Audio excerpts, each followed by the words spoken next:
The riots that broke out in Jerusalem in the year 66 CE began when the Jews couldn't take Roman curator Gessius Florus's provocations anymore. After torturing them, killing them, and plundering their money, he sends his soldiers to rob the Jews' holiest site, the temple. Enraged, the people of Jerusalem take to the streets to stop the Romans with their own bodies. Using sticks and makeshift swords, they block the Romans' way and repel them. All Jerusalem is pandemonium. Take Eleazar ben Hananiah, a young priest who has held a high position in the temple and is sick of being degraded. And he isn't the only one. Around him gather the Zealots, a daring group willing to do anything to put an end to the oppression. Eleazar bravely abolishes the most humiliating symbol of oppression, the sacrifice for the emperor's welfare. The official reason given is that, according to Torah law, an offering may not be taken from a Gentile, and Nero is a Gentile par excellence. But everyone knows this is just an excuse. Abolishing the offering is a call for an uprising. And soon, war will break out.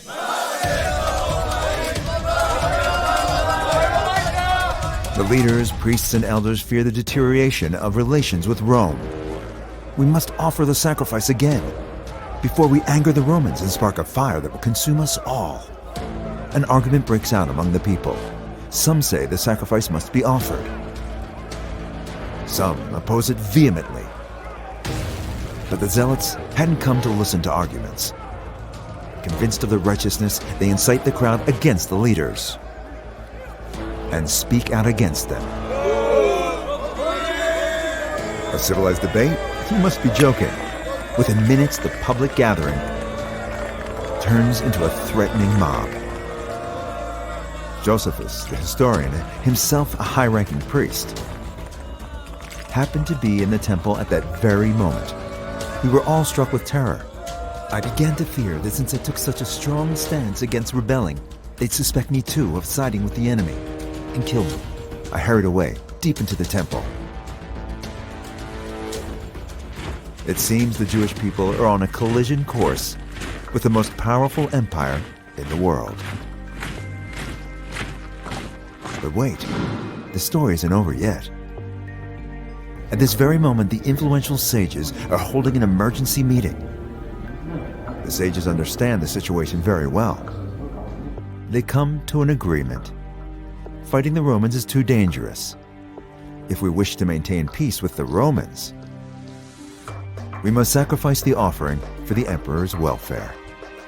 All Jerusalem heaves a sigh of relief.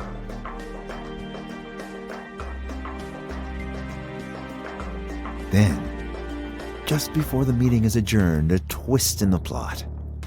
At the far end of the room, a sage, Rabbi Zechariah ben Avkulos, stands up. He rejects the other sages' arguments and adamantly forbids the sacrificial offering. The Zealots cheer. They don't care that Rabbi Zechariah holds only the minority view. They cling to his radical statement and incite the entire nation to war. The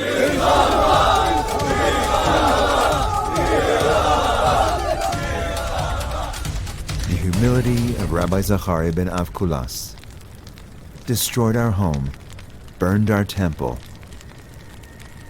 and exiled us from our land. Sometimes words can kill. Rabbi Zechariah's statements and the Zealots' inflaming cries were just words. But those words ignited the fire of war that burned down the temple, led to the deaths of hundreds of thousands, and sent an entire nation into exile. In the debate over the emperor's offering, Eleazar ben Hananiah and his comrades, the Zealots, won, but the victory was achieved through force and violence against their own people, and it was to haunt them like a curse. From now on, all disputes would be resolved the same way, with shouting and threats, and that's called civil war. And in that kind of war, there are no winners. In clashes among Jews, thousands are killed.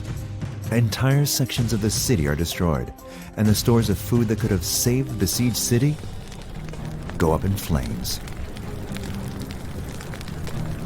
The madness reaches its peak when Vespasian arrives with a huge army to conquer Jerusalem, and is shocked to find that the Jews are busy slaughtering each other. Better that we sit comfortably and watch from afar, as our enemies kill each other, themselves, and fight one another like madmen.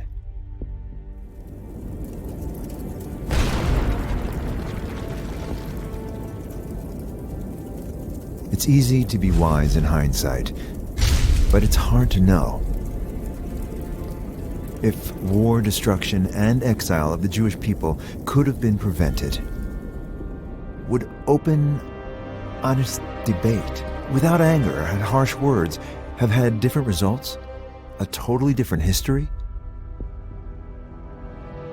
Sometimes I wonder what would happen if that kind of debate took place here in Israel today. Would we also be drawn into a maelstrom of hatred, violence, belligerence, and civil war, in which each side sees only its own truth and forgets everything else? Or is that deep scar left by that horrific war so long ago enough to keep us from repeating their mistake? What do you think?